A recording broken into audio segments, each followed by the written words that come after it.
மாநகர திமுக சார்பில்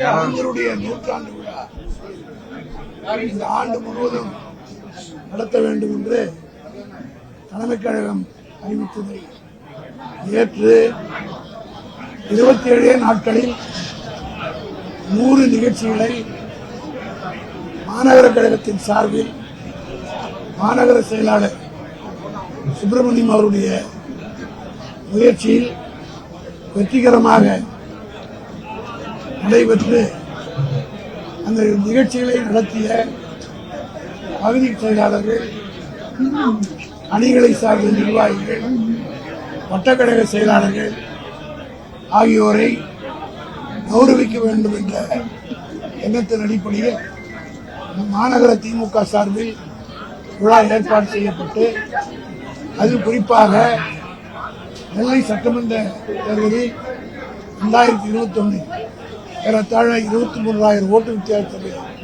தோல்வியடைந்த தொகுதியில்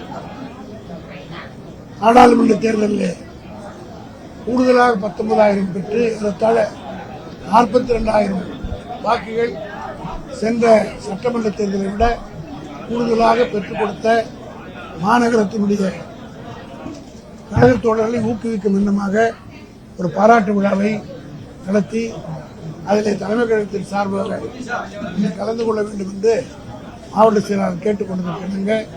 நான் வருகை தந்து பரிசுகளையும் அவர்களை கௌரவிக்கின்ற வகையில் கேடயங்களும் அதே போன்ற ஷீல்டுகளும் வழங்கி தொண்டர்களை ஊக்குவிக்கின்ற வகையில் இன்றைக்கு ஒரு மகத்தான விழாவை நடத்தியிருக்கிறார்கள். இதுபோன்ற விழாக்கள் தமிழ்நாடு பூராவும் நடைபெறும்.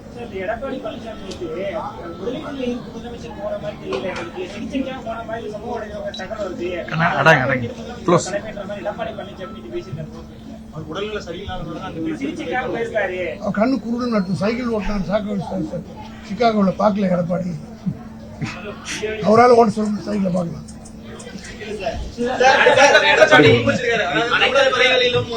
அதாவது எடப்பாடிக்கு வைத்திருச்சு, அவருக்கு இன்னைக்கு நெருக்கடி, அவர் கூட இருந்தவங்க எல்லாம் இருப்பாங்களான்ற ஒரு சந்தேகம் வந்துருச்சு. அதனால அவருக்கு என்ன சொல்றதுன்னு தெரியாமல் பேசிக் கொண்டிருக்கிறார். தளபதி அவர்கள் மிக உடல்நலத்தோடு சிறப்பாக இருப்பதை நீங்கள்லாம் ஊடகங்களை பார்க்குறீங்க, பிரஸ்ல வருது. மூலியமா விலைக்கு விட்டு வாங்கிட முடியல, மூலியமா இந்தியா பூரா உலகம் பூரா இருக்கிற பத்திரிகையால விலைக்கு வாங்கிட முடியுமா? எதையும் மூடி மறைக்கிற பழக்கம் திமுக கிடையாது. அதனால எங்கள் தளபதி எந்த அளவுக்கு செஞ்சிருக்கிறாரு டெய்லி பத்திரிகைகள் வந்து அதையெல்லாம் வந்த பிறகு பிரஸ் மீட் பண்ண போறாரு. போகும்போது மீட் பண்ணிட்டு தான் போனாரு, வரும்போது உங்களை மீட் பண்ணுவாரு, என்னென்ன சாதித்திருக்காரு சொல்லுவாரு. அது வழக்கமாக எதிர்கட்சியில சாட்டப்படுகிற குற்றச்சாட்டு.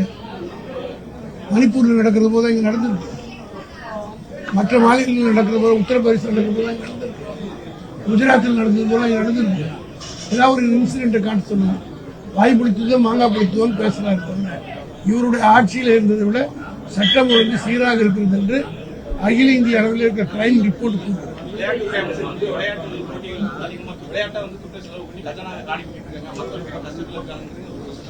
அவர் எப்படி என்ன கஜானாவை காலி பண்ணாரு? இவர் வித்துட்டு மொத்தத்தையும் கஜானாவை காலி பண்ணிட்டு போனாரு.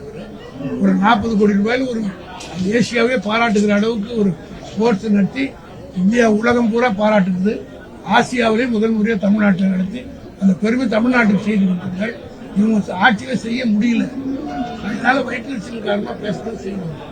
10-14 புள்ள 10 ரூபா பார்த்து மலடி என்ன சொல்றாங்க அந்த கதை பல முறை சொல்லிட்டா நீடிக்கும் உறுதியா யாருக்கும் எந்த சந்தேகம்